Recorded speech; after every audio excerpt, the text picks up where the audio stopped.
मला हा प्रश्न पडलेला आहे। हे महाशय आहे समित ठक्कर, खूप खोलात नाही। त्यांनी काय टाकलंय, मी एकदा ट्रॅव्हल केलं होतं, मी मुंबईमध्ये दिल्लीला बोलत असताना तुम्ही बघितलं असेल, मी बोललो की मी आणि माझ्याबरोबर एक सेलिब्रिटी खेळाडू बारामतीला लँड होऊन तिथून मी माझ्या मतदारसंघात गेलो होतो। मी धडधडीत बोललो होतो, पण या महाशयाने मला ट्रोल करण्यासाठी, मला ट्रोल करण्यासाठी दुसरं काहीच नाही ना। मग हे तू स्वतः ट्रॅव्हल करत असताना तुला काय कळलं नाही का? आम्हाला थोडी कळणार होतं का? तुझी अपेक्षा होती का, त्या ट्रोलरची अपेक्षा होती की त्यावेळेसच माझा ॲक्सिडेंट त्या ठिकाणी व्हायला पाहिजे होता, मी संपायला पाहिजे होतं, तर क्रिकेटरही संपायला पाहिजे होतं, अशी तुझी अपेक्षा होती का? हे असले थर्ड क्लास पैसे घेऊन काम करणारे ट्रोल हे कोणाचे आहेत याचा मी अभ्यास करायला लागलो। हे आहेत एका फार मोठ्या BJP पक्षातले सगळे प्रमुख नेत्यांचे।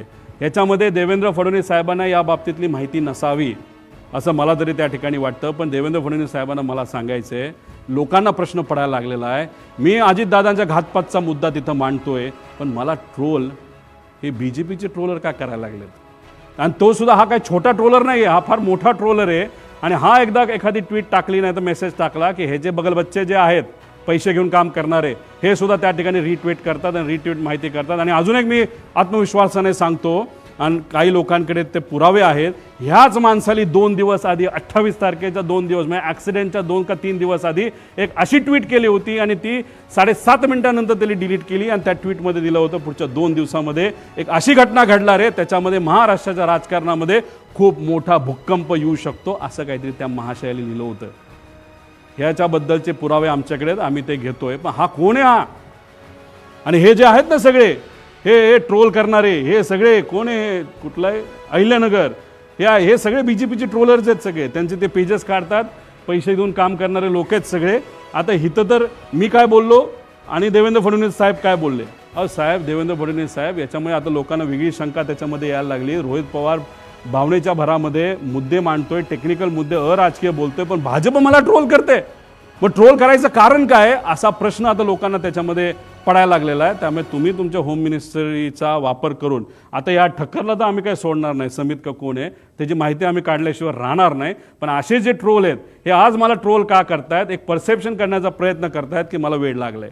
हो, प्रेमापोटी मला वेड लागले, पण वेड दोन्ही गोष्टीचं असतं। एक वेड जे तुला लागले पैसे घेऊन काम करायला, आणि मला माझ्या काकाला काय झालं, माझ्या दादाला काय झालं हे शोधण्याचं वेड मला लागलंय। आणि हे मला फक्त एकट्याला लागलं नाही, महाराष्ट्रात तमाम जनतेला त्या ठिकाणी लागलंय। त्यामुळे अशा पद्धतीने माझं ट्रोलिंग तिथं केलं जाते। आणि काही महाशय कॅश बॉक्सवाले, त्याचं नाव वेगळं असेल, त्यांनी सुद्धा आता आम्हाला ट्रोल करायला सुरुवात केली। काय हरकत नाही, तुला किती पैसा वापरायचा वापर, कारण तुमच्याकडे पैसेवाले लोक आहेत, आमच्याकडे स्वाभिमानी मराठी माणसं आहेत। आणि त्या लोकांना आम्हाला सांगायचं आहे की ठीक आहे, तुम्ही मला पाण्यात बघता का काय, पण एक समजून घ्या, माझे आजोबा फार मोठे आहेत, माझे काका मोठे होते, आणि मी रोहित पवार आहे, आणि मी या महाराष्ट्राचा स्वाभिमानी नागरिक आहे। आणि माझ्याबरोबर दादांची एन्क्वायरी करण्यासाठी मागणी करणारे महाराष्ट्राचे तमाम स्वाभिमानी नागरिक आहेत।